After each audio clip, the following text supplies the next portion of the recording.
I was barely even sentient, barely even conscious yet.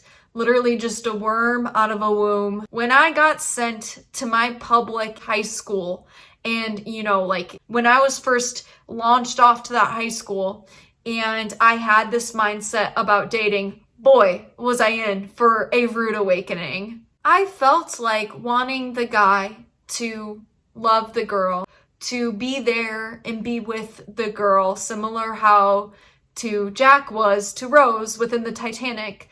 I thought that this was not a crazy ask.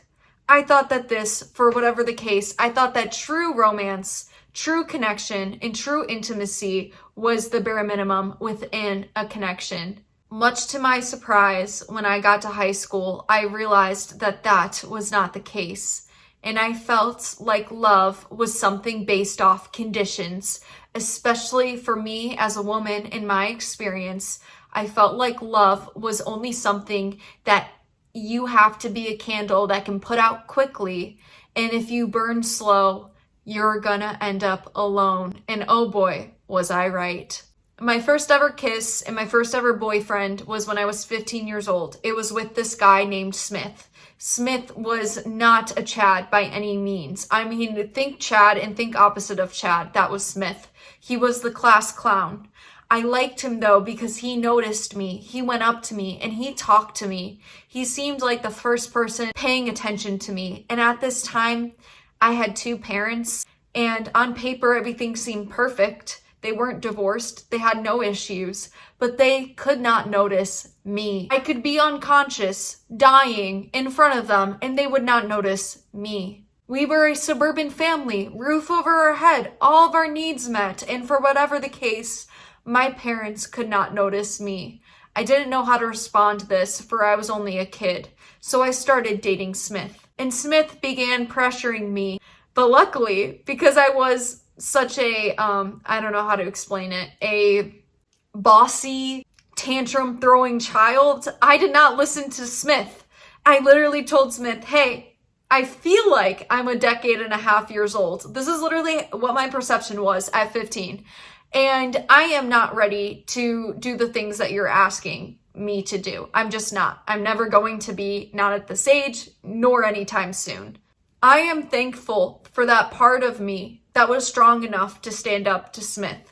But at the same time, this was the same exact part that Smith knew he would have to end the relationship because of. Smith was looking for something that this part was too guarded and not ready to give. So Smith broke up with me without even telling me, just by walking out of the classroom and flirting with other girls right in front of my face. This felt like such a rejection, deeper than the word rejection, that I began to lose my mind. Is there something wrong with me?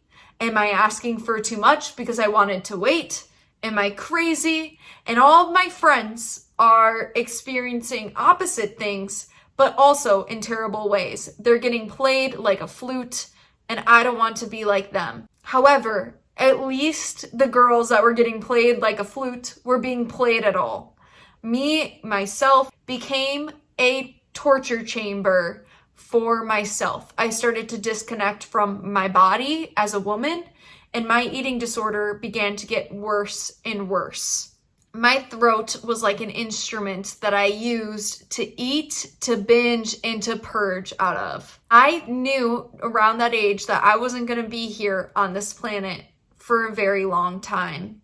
I know this sounds dramatic, but when you are a teenager and you feel like you're experiencing something deep, you feel like you're asking for more than what you're currently getting, and you can't pretend to play into the social norms, this becomes life or death.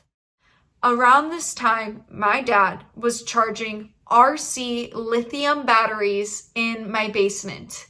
He didn't have a heat protector on, and they blew up. They exploded. And before I knew it, everything to my name burnt down. I entered into an existential crisis in high school because every object I ever owned no longer existed. So I began questioning, what is my identity? In an affluent high school with other kids who who only cared about how many Instagram likes they were getting, what designer outfits they were wearing, and what car they drove. I began to lose my mind.